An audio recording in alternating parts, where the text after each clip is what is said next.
জহরালার পোলা মন করেন যে টিএনও সাহেবের বাসায় থাকে, থাকলে তার অনুমতি নিয়ে সে কাটছে। টিএনও সাহেব ওইটি কাটতো,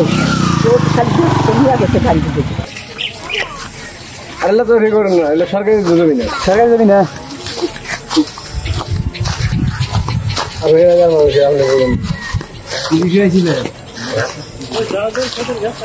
ক্ষেত্রের কাছে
আপনি কি কিছু প্রিন্ট করাতে চান? প্রিন্টস এন্ড কর্পোরেশন আপনার সব প্রিন্টিং সমাধান নিয়ে এসেছে। মগ, পানির বোতল, টি-শার্ট, টাইলস, ফটো ফ্রেম, আমরা সবকিছু প্রিন্ট করি আপনার পছন্দের ডিজাইন, আপনার স্টাইলে। প্রিন্টস এন্ড কর্পোরেশন, আপনার প্রিন্টিং সলিউশন, সব সময় আপনার পাশে।